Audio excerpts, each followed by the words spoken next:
Et puis, revue de presse pour refermer ce journal, la CEDEAO une fois de plus dans une situation d'inconfort avec la crise politique en Guinée-Bissau. Le sujet est largement commenté par les quotidiens. La lecture croisée porte le commentaire et la voix de Bienvenue Tansa.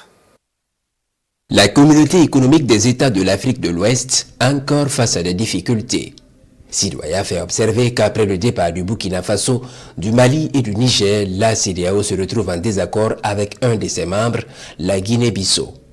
La Guinée-Bissau, dont le président Umaro Sissoko Embaló, en fin de mandat depuis le mois dernier, a décidé unilatéralement, selon le journal Le Quotidien, de prolonger son pouvoir jusqu'au 30 novembre prochain, plongeant son pays dans une crise institutionnelle et soulevant des questions sur le respect des principes démocratiques, renchérit ce quotidien. Et alors qu'une mission de la CEDEAO tentait de présenter une feuille de route pour des élections législatives et présidentielles en 2025, elle a été sommée de quitter le territoire, foi du journal Le Quotidien.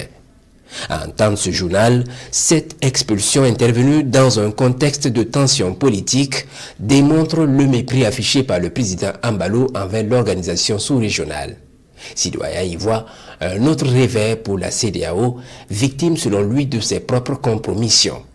Ironie du sort, souligne Le Quotidien, c'est le même Embaló qui s'était proposé comme médiateur dans la crise entre la CEDEAO et le Burkina Faso, toute chose qui fait ressortir les limites de la diplomatie régionale, estime ce quotidien.